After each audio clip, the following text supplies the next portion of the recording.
It is said, "How then can they call on the one they have not believed in? And how can they believe in the one of whom they have not heard? And how can they hear without someone preaching to them? And how can they preach unless they are sent?" Reaching every child in the world is a piece of cake. Actually, 10 pieces of cake.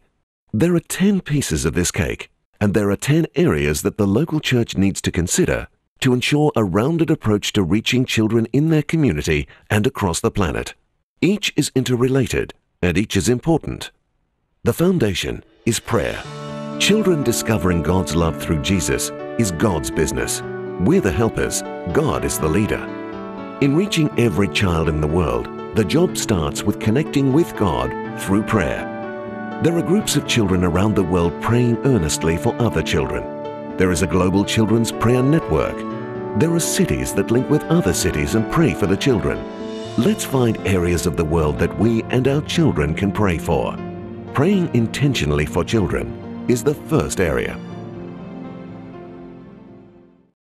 We have extraordinary tools available to us in the 21st century that can communicate the gospel.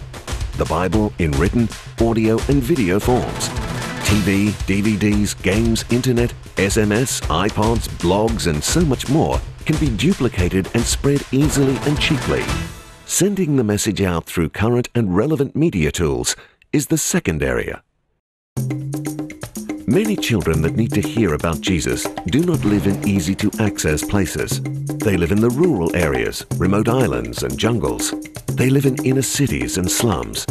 To reach these children will mean going to them, village to village and school to school. It means traveling storytellers, creative communicators and evangelists. Taking the message by road, plane, boat and foot is the third area. Once the messenger has introduced a child to Jesus, a relationship needs to be built and continued. There are ways of continuing these learning relationships by posted letters and mail clubs, by radio groups, and by the internet. Building on the message from a distance is the fourth area. Where possible, it is better to have a continuing relationship with children by having believing friends in the community all the time. This happens quite simply when believing people make friends with the children within their community, in the schools, and where they work. All of Jesus' followers have a part to play in this, no matter where they live. There are many who have moved to places where there are only a few believers to ensure that ongoing friendships can be built. Living as Jesus' followers where you live is the fifth area. Giving children a taste of a community of believers through events and activities is an effective way to help children choose to follow Jesus. Inviting children to be a part of a camp, a vacation club, or a sports activity are ways to create a sense of belonging to a community. Engaging children in your community through events is the sixth area. Each of the first 6 areas involve going outside our church buildings.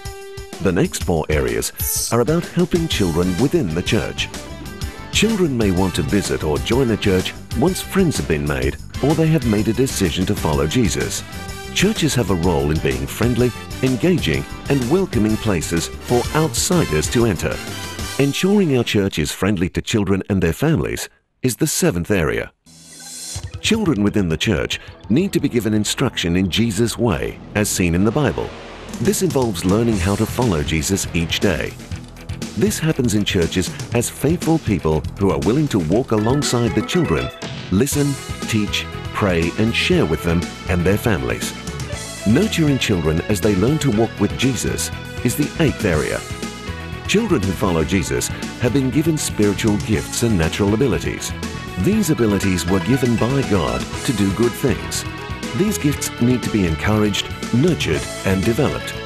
There are many places where children learn about leadership, how to use their creative gifts, and how to serve God through prayer.